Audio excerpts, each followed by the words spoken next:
Thank you. So for those of you who weren't here yesterday, we are very thrilled at the Opportunity Scholarship to be partnering with GeekWire and with Bank of America for the Geeks Give Back campaign. This is an amazing program. It's a game-changing scholarship. It's going to help young people who come from low and middle income backgrounds in Washington State to do big things, like Ed was saying. So we're very excited. And I'm really excited to have Gary Rubens, local entrepreneur and angel investor, and also WSOS board member on stage with me. Woo!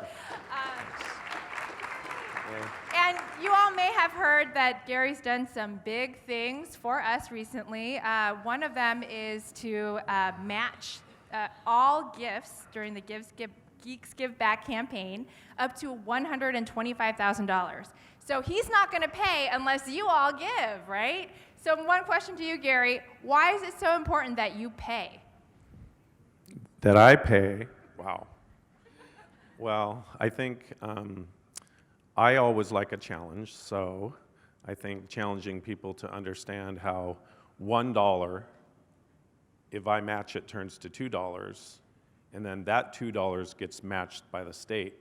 So your $1 turns into $4 during this campaign. So if there's any good investment you can possibly do where you get a 4 times, or I guess 1 to 4 return, this is it. And you're investing in the future, which is in education, so awesome. That's why. That's great. And also, Gary, I know that you donated recently $20 million and now $125,000. That is so much. And I know people in this room, you're going to be there one day for the Opportunity Scholarship. But if you're not quite there yet, how come $100 or $500 or $1,000, what difference can that make? Well, I think whether it's $20 million or $20, there's ways that every dollar counts with the programs that we have at WSOS, and I can say we because I'm on the board now. There's everything from interns programs, support at the schools, and what else is there? Mentorship, which is really important. I mean, they don't just give scholarships and then walk away. They help students through the whole process because a lot of these kids need a lot of guidance and support all the way through there. So don't not give because you think you can't give, big dollars amount. If you can give $100 today or $1,000 today or $10,000 today or $20 million, that would be great. It's going to be quadruple. Do it. Don't wait because they've got a table out there. They're, ready to go. So awesome. And on that note, it is really easy. There's lots of ways to give, right? You could give through the Hopla app, and thank you, Hopla, for working with us on that. You can go ahead and visit the Bank of America booth and also just make a pledge. It's that easy.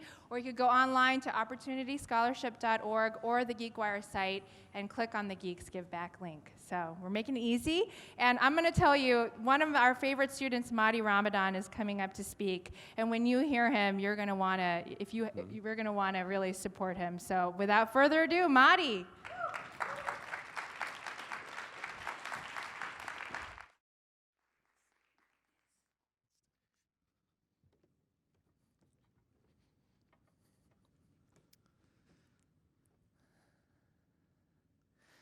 So a couple weeks ago, I was taking a nice walk around Green Lake with an old family friend that's known my family for ages.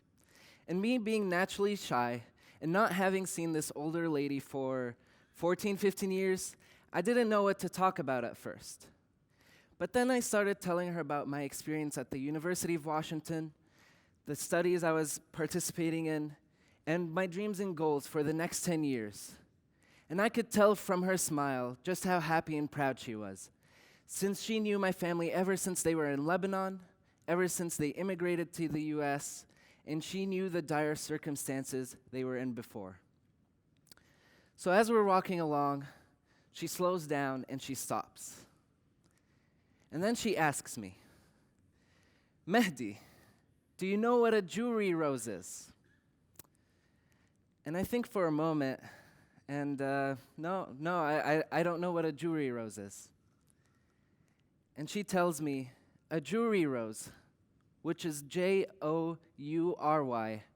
also known as the Damascus rose, is a rose that grows in some of the snowiest and most desolate places in our home country of Lebanon. Where nothing else grows, you'll find the jewelry rose. And more than that, it has one of the prickliest and thorniest bushes of any rose. But despite all that's going against it, it flowers into one of the most beautiful, densely petaled roses, and it gives out a beautiful, poignant smell that it's known for in the region. And then she pauses, and she looks me in the eye, and she says, "To me, you are my jewelry rose." So that was a very powerful experience, and I've been thinking about that. Yes, I am a jewelry rose. So let me tell you about the thorns in my life. The thorns in my life I can divide up into big thorns and small thorns. The big thorns in my life are things like poverty, where my family couldn't afford new clothes or new school supplies or even internet access at times. Big thorns in my life are having to evacuate at the young age of 11 from my home country of Lebanon while it is being torn apart by war and conflict. Big thorns in my life are then at that very young age having to come and quickly learn a new language, a new culture, and a new way of life. But I also realized that the small thorns, the subtle everyday things, also had a very powerful impact on me. And the small thorns were things like having to take responsibility, even though I was very young, of communicating with my sister's doctors. Since my sister has cerebral palsy, and I spoke English best in my family. Small thorns in my life are having to sit at family dinners and overhear family and friends discussing my future, about how it was unknown, unsure, or unstable. Yet of all the options they talked about, college was never one of them. Small thorns in my life are when I'd finally decided to pursue a higher educational degree, having to research what a scholarship is, how to pay for college, what an internship is, because neither of my parents attended college. I couldn't ask my mom for advice, so I ended up asking Google. So you might be wondering, since I'm up here having the honor of telling you my story, that there must be more than just setbacks and struggles. And you'd be right. And you can thank my sister for that. Because ever since I was a young boy, my sister taught me that you could shape who you want to be with the work you put into yourself. Doctors never thought my sister would walk. Yet, after she trained and practiced, even though it was very delayed, she learned how to walk independently at the age of 6. Family and friends never expected her to graduate high school, yet alone go to college. Yet I could proudly say that my sister is pursuing a degree in occupational therapy in college, and she is doing excellent. Time and time again, she has instilled hope in me that despite any struggles or obstacles, you can overcome them with determination and a dash of positivity and optimism.